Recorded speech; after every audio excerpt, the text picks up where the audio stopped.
determined to have change. They are determined to provoke the change, notably at the helm of the state. But when an opposition leader, professor, makes such a statement, comes out and says, I prefer to be an ally to the ruling party, is it not going to send waves of confusion in the midst of those same people who are expected to make the right choice? Très bien. Vous posez en filigrane la question de la fédération des oppositions. Mais je vous le dis. Because when you follow social media, you see many people who trusted Honorable Cabral Libi before now, and they are saying no, there was no need. Je vais en venir. And they are giving reason to those who have been saying that he is a tool in the hands of the regime. Oh, vous savez, on a toujours fait des procès d'intention à l'honorable Cabral. Il a d'ailleurs levé ce pan de voile sur les réseaux sociaux. Et que l'on rapporte. Vous savez, le pouvoir est coutumier de ça. Qu'est-ce qu'on n'a pas dit de Maurice Kamto à propos de 1 milliard? Qu'est-ce qu'on n'a pas dit de Cabral à propos de 2? Il s'est expliqué là-dessus, il a été obligé de partir aux États-Unis qu'on le laisse tranquille. Ce que vous devez savoir, le champ politique est violent. Est-ce que je me fais comprendre? On ne se fait pas de cadeaux. Le pouvoir en place est là depuis très longtemps. Ils sentent, les tenants de ce pouvoir sentent qu'il y a toute une dynamique qui voudrait impulser le changement. Mais vous croyez que ces gens vont abandonner facilement le pouvoir avec toutes les frasques qu'ils traînent, avec tout le mal qu'ils ont fait aux uns aux autres? Mais ils sont obligés de s'accrocher, c'est de bonne guerre. Mais je dis, n'attendez pas forcément qu'il y ait un candidat unique de l'opposition, pour 2 raisons simples. Première raison, mais nous avons des points de vue divergents. Pourquoi voulez-vous que Prosper Nkumbondo pense la même chose que Cabral? Pourquoi vous voulez que mon collègue Olivier Billet pense la même chose que Kamto? Pourquoi voulez-vous que... Pourquoi? But when the SDF won the election, the presidential election, it was because of such a come together between opposition parties that put forth the candidacy of John Frundi. Ah bon, donc le SDF avait gagné l'élection présidentielle? C'est ce que vous dites, c'est ce que vous affirmez? I affirm that with the results and with, according to what we have as facts, bon, before the results were changed with the switch of position by some members of the opposition. Je suis d'avis avec vous. Je vais d'ailleurs vous donner les arguments. Ce qu'il faut faire observer, c'est que les contextes sont différents. Est-ce que je me fais comprendre? Les contextes sont différents. Dans les années 90, je vous assure, quand John Frundi faisait ses meetings au stade Omnisport, c'était noir de monde. Ce n'est plus le même contexte. Est-ce que je me fais comprendre? J'étais donc en train de dire, ne vous attendez pas forcément. C'est ce que le peuple souhaite. C'est ce que le peuple souhaite. Ne vous attendez pas forcément à ce qu'il y ait une dynamique unitaire. Pour 2 raisons principales. Nous ne partageons pas tous les mêmes points de vue. Chacun peut prétendre aussi et tout. Et qui vous dit même, vous savez, que Paul Biya ne se présente pas. Vous allez voir la bataille des chefs qu'il y aura au sein du RDPC. Les gens sont en embuscade et attente. Ce que je voudrais par là dire, c'est que c'est le peuple qui sera le déterminant. L'idéal serait évidemment que les oppositions fédèrent leur énergie. Mais la tendance est que ce n'est pas possible. Vous voyez déjà des déclarations qui... Encore que, s'il vous plaît, sous réserve du temps qui nous reste, rien n'est encore perdu. On ne sait jamais, à la dernière minute, il peut y avoir un sursaut d'orgueil.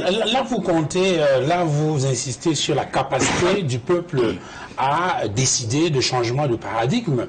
Mais il y a peut-être un élément qu'il faut prendre en compte, professeur Jean-Calvin Abayono, c'est la posture du juge électoral, le Conseil constitutionnel, ou l'organe, surtout l'organe en charge de l'organisation des élections, Elections Cameroun. Vous avez certainement suivi l'actualité autour des plaintes qui ont été déposées contre Elections Cameroun pour avoir violé, par exemple, les dispositions de l'article 80 du Code électoral faisant obligation à l'ECAM de publier la liste électorale nationale.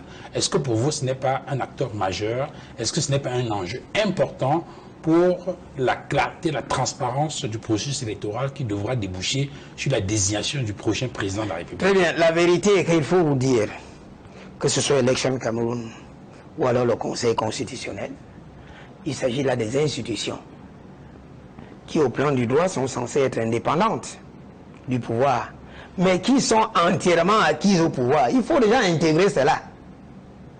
Il faut déjà intégrer cela. Y a-t-il un membre de l'opposition dans le Conseil électoral de l'ECAM? Tous les membres du Conseil constitutionnel sont des membres du RDPC. Vous vous souvenez lorsqu'on a nommé le président Tangana Clément? Nous avons tous vu sur les réseaux sociaux. Quelle a été sa première réaction? Un ouf de soulagement en dansant, en remerciant le président Paul Biya. Vous pensez que celui... Paul Q was never a member of the CPM. Je vais en arriver. Même mes collègues universitaires qu'on a nommés au Conseil constitutionnel, lorsqu'ils ont reçu les gens chez eux, ils ont remercié le président de la République. Donc c'est pour vous dire que il faut déjà intégrer dans la tête que l'ECAM et le Conseil constitutionnel ne peuvent pas avoir une position impartiale.